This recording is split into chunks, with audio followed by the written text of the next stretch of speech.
السلام علیکم ورحمۃ اللہ۔ آج کل جو سیاسی افراتفری ہے، خاص کر پاکستان کے اندر، وہاں لاہور میں اور زمان پارک ہر جگہ پولیس اس طرح لاٹھی چارج کر رہی ہے اور عوام بھی احتجاج کر رہے ہیں۔ آخر مسئلہ کیا ہے ان کا؟ بالکل وہی منظر ہے جو پاکستان بنتے وقت یا اس سے پہلے آزادی حاصل کرتے وقت جو معاملات کیے گئے تھے، وہاں جو خون خرابے ہوئے تھے، اس سے کہیں زیادہ ہوئے تھے اس جمہوریت کے لیے، اور اس کا پھر اس کے بعد نتیجہ جو کچھ نکلا وہ بھی آپ کے سامنے ہے۔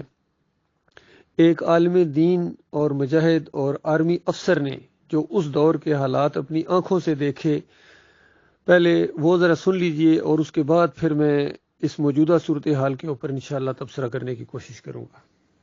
مجبور کرے اور ادھر پر مجبور کیے جانے کے بعد یہ نہیں کہ ان کے دمخم میں کوئی کمی آ جائے، بلکہ آپ ان کا شوق جہاد ہے وہ جوش میں آئے اور پھر پلٹے قوت کے ساتھ اپنی ہی قوم کے اوپر پھر یہ معلوم ہو کہ وہ مسلم بیٹے کی سنگین سے اس کے کافر باپ کا کلیجہ چھلنی ہو گیا، وہ خون ٹپکا ہے، وہ گولی پار ہو گئی، وہ دور پھر دیکھنے میں آئے گا۔ اسی انداز سے دین جو آتا ہے اور جو آیا تھا اس سے پہلے بھی ایک ہی قوم کے اندر دعوت ہوتی ہے اور دعوت کے مرحلے میں سب کچھ آ جاتا ہے۔ اللہ وہ طاقت تو نہیں ہے، لیکن وہ آزمائشیں بدلو ہو کی جو آزمائشیں تھی اس کا ایک کچھ یقین صحیح، بہرحال وہ سب کچھ آئے گا، اللہ کی رحمت ہے اور پھر اسلام قائم ہوگا۔ اسلام کے لیے جو جوش و شور 30 سال پہلے اٹھا تھا، اس نے لاکھوں آدمیوں کو گھر سے نکالا ہے اور ان کی کفن کاٹ کر ڈالے ہیں، کتنے معصوم بچوں کے سینے ہیں جو چھیدے گئے ہیں اور دھرتی نے ان کے خون کو چوسا ہے، کیا کچھ گزرا ہے 30 سال کے اندر۔ اس فریب والی کا معاملہ افغانستان کا مطلب چل رہا ہے، نہ کوئی جانے بھی لایا کیا ہوتا، نہ کسی کو سمجھایا ہے، نہ کسی کو بتایا ہے، نہ خود جانتے ہو کیسے یہ کام ہو جائے، نہ کہیں ٹھنڈی ہوائیں چلے، نہ بادلوں کے اندر کوئی جماؤ پیدا ہو، لیکن خیال ہے کہ بارش برکھا آئے گی، جلچھل بھر جائے گی، ایسی کوئی حالت ہر کام میں تو نہیں ہے، لیکن یہ آواز ہے مشہور عالم دین آرمی افسر ڈاکٹر مسعود الدین عثمانی رحمۃ اللہ علیہ کی، اور اس دور کا منظر پیش کر رہے ہیں کہ دیکھو وہاں بھی آواز یہی گئی تھی کہ پاکستان کا مطلب کیا، لا الہ الا اللہ۔ جس طرح آج ہمارے عمران خان صاحب لا الہ الا اللہ کا معنی بتانے کی کوشش کر رہے ہیں، اسی طرح وہاں بھی یہی بتایا گیا تھا کہ لا الہ الا اللہ، نہ ایمان لایا گیا، نہ اس کے تقاضے پورے کیے گئے، اور اس وقت ایک مسئلہ اٹھایا گیا کہ پاکستان کا مطلب کیا، لا الہ الا اللہ۔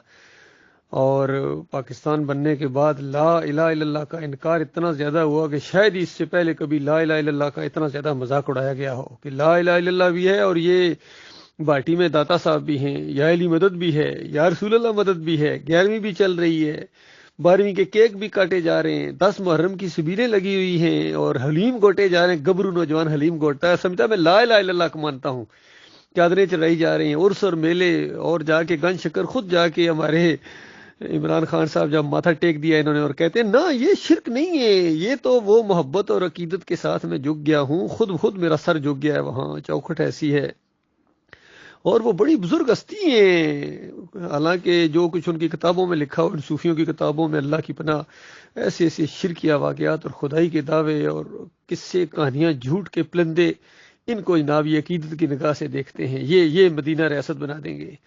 تو یہ ڈاکٹر عثمانی رحمۃ اللہ علیہ اس دور کا ذرا نقشہ کھینچ رہے ہیں اور پھر موازنہ کر رہے ہیں کہ دیکھو صحابہ کرام کے ساتھ جو معاملہ ہوا تھا وہ اللہ کی خاطر جنگ تھی، وہ توحید کا معاملہ تھا، وہ رد شرک کا معاملہ تھا۔ یہاں نہ تم خود ایمان لائے ہو، نہ کبھی ایمان کی تم نے دعوت دی ہے، نہ کبھی شرک کے خلاف منہ تم نے کھولا، بلکہ شرک کے اندر خود لت پت ہو اور کہتے ہو میں جہاد کر رہا ہوں، یہ جہاد ہے۔ بتاؤ شیطانی راستے میں تم قوم کو مروا رہے ہو، نوجوانوں کو مروا رہے ہو، دو باطل آپس میں ٹکرا رہے ہیں اور کہتے ہیں جہاد ہے، جہاد کے نام کو بدنام کیا ہے تم نے، اور توحید کو اس طرح مذاق اڑا رہے ہو، ایمان خالص اور قرآن اور مدینہ ریاست اور ان الفاظ کا تم استعمال کر رہے ہو اپنی خالص دنیاوی معاملات کے لیے۔ تو یہ ذلت اور خواری اس سے زیادہ پہلے آئی تھی، ابھی اور آگے بڑھے گی، ابھی تو چند لاٹھیاں پڑی ہیں، اپنوں کی پڑی ہیں، اور اب وہ ڈاکٹر عثمانی رحمۃ اللہ علیہ کی بات یاد آئی ہے کہ ایمان خالص کی بات تم کرو، یہ اندر والا بھی مارتا ہے اور باہر والے بھی مارتے ہیں، کیونکہ شرک کے ساتھ تمہارا لگاؤ ہے اور کلمے کے ساتھ غداری کی ہے تم نے، غدارو۔ یہ تھوڑا سا اور بیان سنیے اور اس کے بعد پھر اس کے اوپر میں تبصرہ کرتا ہوں. ان کے معاملے میں، اسلام کے معاملے میں ہر شخص علمگاری کرتا ہے، کوئی ایک چوٹ کھانا گوا نہیں کرتا ہے. اللہ فرماتا ہے ہم حسبتم ان تدخلوا الجنة ولما يأتكم مثل الذين خلوا من قبلكم مستهم البأساء والضراء وزلزلوا حتى يقول الرسول والذين آمنوا معه متى نصر الله ألا نصر. کیا تم سمجھتے ہو کہ پھولوں کی چھاؤں میں چلتے ہوئے جانے کے بعد سارے زر پہنو گے، جنت کے اندر پہنچ جاؤ گے اور پکارو گے کہ لاؤ شراب حاضر کرو لوگوں کو؟ تمہارا خیال یہ حالانکہ لمبا یاتکم، اس کے لیے وہ دعوت نہیں آیا ہے، تم تک وہ بات نہیں آئی ہے جو پہلے قوموں پر گزری ہے جب انہوں نے یہ آواز اٹھائی ہے. مستہم الباسا، ان کو مال و دولت کی تنگی سے ہم نے آزمایا ہے، بس ذرات جسمت جان کی مصیبتوں میں ڈالا ہے. وہ زلزلوں ہمیں ان کو حوصلہ مارا ہے. حتیٰ یقول رسول، اس زمانے کے رسول اور معاملہ معاف ان کے ساتھ ایماندار سے پکار اٹھے مدد کیا. اب تو آزمائش انتہا سے باہر جا رہی ہے. فرمایا جب جہاں تک ہم نے آزما دیکھا ہے تب ہم نے کہا ہے کہ اللہ قریب، ہاں اب یہی کہا ہے نبی صلی اللہ علیہ وسلم نے. اقبال کی ہے جب بخاری نکال دیجیے کہ جب شریف پڑھتے ہیں کہ ہمارا کلیجہ جلا ڈالا گیا ہے، ہماری پیٹھ کو جلتے زوروں سے داغ دیا گیا ہے، ہمارے ساتھ یہ کچھ ہو رہا ہے، آپ ہمارے لیے دعا اور ہمارے دشمنوں کی بددعا نہ کریں گے. تو کہتے ہیں خفاف میں حضرت اللہ تعالیٰ عنہ کہ نبی صلی اللہ علیہ وسلم کے 13 غصے سے دمدما اٹھا، آپ ایک لگائے ہوئے تھے سیدھے بیٹھ گئے، انہوں نے بس اتنی جلدی. حالانکہ یہ بات اس سے پہلے قومیں جو لے کر اٹھے ہیں ان کے لیے گڑھے کھودے گئے ہیں اور پھر ان کو زبردستی پکڑ کر لایا گیا ہے کہ انکار کرو نئے دین تغیر سے. تو انہوں نے انکار کرنے سے اور انکار کیا ہے تو مفرت پر ان کے اعلیٰ بنا کر رکھا گیا ہے اور چیز ڈالا گیا ہے سننے. اور تم جلدی میں جاتے ہو، خدا کی قسم وہ دور وہ وقت آنے والا ہے کہ سما سے ایک شخص چلے گا حضرمات تک اور اس کے بعد اللہ کے علاوہ کسی کا نہیں ہوگا. تو یہ چیز جو ہے ویسوں آتی ہے. باقی ہم نے وہ نعرے لگائے ہیں پاکستان کا مطلب کیا ہے، میں بھی اس میں شامل تھا. ہزاروں کا نظمہ ہے، لکھنؤ میں نکل رہے ہیں، جاتے ہوئے نکل رہے ہیں، پڑھ رہی ہے مسلم فوج جیسے اور اس کے بعد پھر پنجاب میں گیا ہوں، مشرقی پنجاب میں جب کاٹا جا رہا ہے تب دیکھا ہے 70 برس کی چھاتیاں وہ سامنے آئی ہیں بڑے ٹائم کے اندر کہ بیٹا اس کے اوپر مرہم رکھتے پٹی باندھے. جوان بہنوں کی رانیں کٹی ہوئی ہر نظر آ رہی ہے کہ آبو کرنے کے بعد نہیں کرتا سامنے. اور یہ ایک سیالکوٹ کے میرے مریض سے انہوں نے اپنا واقعہ بیان کیا ہے. کہنے لگے تھے کہ میں پٹیالہ کا رہنے والا ہوں، میرے گھر کے خاندان میں بچہ تھا، خاندان والے دوستی تھی پڑوسی سے، اس نے کہا جان پر کھیل دیا، ہم کو پناہ دی ہے. ہم لوگ ان کے اندر چھپے ہوئے تھے کہ ہم سب نے سنا کہ باہر سے اس کا دوست آیا، اس نے کہا کہ سرکار آج جا کر چین سے سوؤں گا. تو ہمارا اس نے ہم کو بنا دی تھی. وہ اس نے پوچھا کہ سرکار کیا بات ہوئی؟ نے کہا کہ جب یہ مسلموں کی یہ جنانیاں جو ان کو سب اٹھا لے گئے، جوان کی باغوں کی گود میں بچے تھے وہ سب وہاں اسی جگہ پڑے ہوئے ہیں میرے گھر کے پاس. 3 راتوں سے دنوں سے وہ چیخ کر انہوں نے سونا حرام کر دیا ہے. آج جا کر چین سے سوؤں گا. پوچھا کیا کیا آپ نے؟ پھر کرپان لے گیا اور ایک کو میں نے جب صلاح دیا ہے اس کے بعد اب چین. یہ تو ایک معمولی چیز ہے، اگر وہ بھی ہوئی ہے وہ عارف میں میں دیکھی ہے پوروں میں جا کر وہ 10 ستمبر میں ہوئی اللہ کرنے والا ہے کیا. تو اس کے بعد بھی ہم پیتے ہیں. پھر اب جشن مناتے ہیں اپنی آدمی کفن کا یاد کرنے کے بعد اب جشن مناتے ہیں. جامع مینا سے شروع ہوتا ہے، سرگم کے تاروں کے اوپر امت کی آگے پھیلتی ہے اور ہم کہتے ہیں کہ پاکستان زندہ باد اور ایسی نامراد قوم. یہ آزادی کے واقعات بیان کیے جا رہے ہیں کہ کس طرح جب وہاں سے مسلمانوں کو نکالا گیا تھا، کس طرح ان کی ماں اور بیٹیوں کو پکڑا گیا تھا اور ان کے بچوں کو اٹھا کے ایک گندے ڈیر کے اوپر پھینک دیا گیا تھا اور پوری رات 3 راتیں وہ وہاں چیختے رہے. تو اللہ کے بندو یہ ہے جمہوریت کے تحفے. اور پھر اس کے بعد 14 اگست کا یہ جشن مناتے ہیں. یہ مسلمان قوم ہے، اس کے بعد ان کی مائیں اور بہنیں ڈانس کرتی ہیں. تو اب یہ جو پی ٹی آئی والوں کے ساتھ ہو رہا ہے، ان کو لاٹھیاں پڑ رہی ہیں، آنسو گیس گندے پانی ان کے اوپر پھینکے جا رہے ہیں. کہتے ہیں ظلم اور زیادتی ہو رہی ہے ہمارے ساتھ، تمہارے ساتھ عین اللہ کا انصاف ہو رہا ہے. اور ڈانس کراؤ اپنے مجموعوں کے اندر، ان خواتین کو ڈانس کراتے ہوئے تو عطا اللہ نیازی کے تم ترانے گاتے ہو.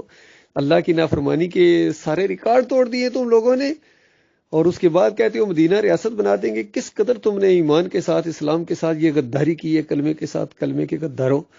یہ اللہ کے عذاب ہے جو تمہارے اوپر کوڑا برس رہا ہے، ایک کے ذریعے دوسرے کو اللہ تعالیٰ پٹوا رہا ہے. یہ لاٹھیاں تمہارے اوپر یہ پڑ رہی ہیں. اپنی ہی پولیس کی کلمہ پڑھنے والے لا الہ الا اللہ محمد رسول اللہ سارے پڑھتے ہیں، سارے مانتے ہیں پاکستان کا مطلب کیا لا الہ الا اللہ. تو یہ جو آپس میں لڑا دیا اللہ تعالیٰ نے، مار پڑ رہی ہے، یہ تمہارے عقیدے کی وجہ سے، تمہارے شرک کی وجہ سے، اللہ کو گالی دینے کی وجہ سے. شرک اللہ کو گالی ہے. یہ جو یا علی مدد کا نعرہ لگانا، 11ویں کھانا، 12ویں کے کیک کاٹنا، 10 محرم کی سبیلیں اور تعویذ گنڈا اور خود جمہوریت کا یہ نظام، یہ سارا کا سارا اللہ کے دین کے ساتھ بغاوت ہے. جب تک تم اس سے توبہ نہیں کرو گے تمہارے اوپر یہ ذلت اور خواری آتی رہے گی. اور آج اگر تمہاری موت آ جائے تو تم سمجھتے ہو میں جہاد کر رہا ہوں، مر جاؤں گا تو میں شاد، مجھے مرنے سے کہتے کوئی ڈر نہیں لگتا ہے. اور میں مرنے کے بعد جو تمہارے ساتھ ہونے والا وہ کون آ کے بتائے گا؟ آج بتایا جا رہا ہے کہ اس راستے سے رک جاؤ اللہ کے بندو. سارے عوام ان کے پیچھے نہ دوڑو اللہ کے بندو. ان کی وجہ سے اپنی آخرت نہ برباد کرو کہ ان کے، ہم کہتے ہیں ہم اپنی جان پر کھیل کے یہ کریں گے. تم اپنی یہ جا کدھر رہے ہیں یہ بھی تو دیکھو نا. یہ تو جمہوریت کے بت کی پوجا تم سے کروائیں گے. ہاں ایمان کی طرف آؤ اللہ کے بندو، توحید کی طرف آؤ، ایمان خالص کی طرف آؤ. یہ صحیح معنوں میں تمہیں حقیقی آزادی کی طرف ایک قدم ہے. ورنہ یہ جو آپ کو بنا رہے ہیں یہ حقیقی غلام بنا رہے ہیں. یقین کیجیے ابھی جس طرح انہوں نے خود اعلان کیا ہے کہ اگر میں گرفتار ہو جاؤں تو اس کے بعد محمود قریشی صاحب ہیں، یہ ہمارے لیڈر ہوں گے، قائد ہوں گے. یہ جو خدائی کا دعویٰ کرنے والے ہیں، گدی کے اوپر بیٹھے ہو، وہاں جو خدائی کی گدی ہے ان کی، تو یہ سارے ایک اپنی پوجا کرواتے ہیں، اپنی بندگی کرواتے ہیں. اللہ کے بندو، اللہ کے دین کے سارے دشمن ہیں، چاہے فضل الرحمان ہو، طاہر القادری ہو، طارق جمیل ہو، تقی عثمانی ہو، اور جتنے سیاسی لیڈر ہیں یا ہمارے حافظ صاحب ہوں وہ بھی آئے ہیں، وہ بھی مکہ لہراتے ہیں نعرہ حیدری یا علی مدد کا لگا کے. سارے کے سارے اکٹھے ہو گئے اللہ کے دین کے خلاف، اور عوام کو یہ اب بانٹ کے رول کرتے ہیں. یہ پرانا طریقہ ہے فرعونوں کا. تو یہ فرعونیت ہے. یہ قوم غلامی کے زنجیروں کے اندر جکڑی ہوئی ہے. اس قوم کو آزاد کرنے کا اگر کوئی صحیح معنوں میں سوچتا ہے تو اللہ کی بندگی کی طرف بلائے، ان کو توحید کا نعرہ بلند کرے، جس طرح نبی صلی اللہ علیہ وآلہ وسلم نے مکہ کے اندر وہ نعرہ بلند کیا تھا. اور اس کے اوپر کچھ لوگ بیٹھے ہوئے تھے، آہستہ آہستہ بڑھتے گئے ہیں. اور پھر ہجرت ہوئی ہے، پھر اس کے بعد یہ مارنے گئے وہاں مدینہ میں، لیکن منہ کی کھائی ہے. اللہ کے فرشتے مومنوں کے ساتھ ہوتے ہیں.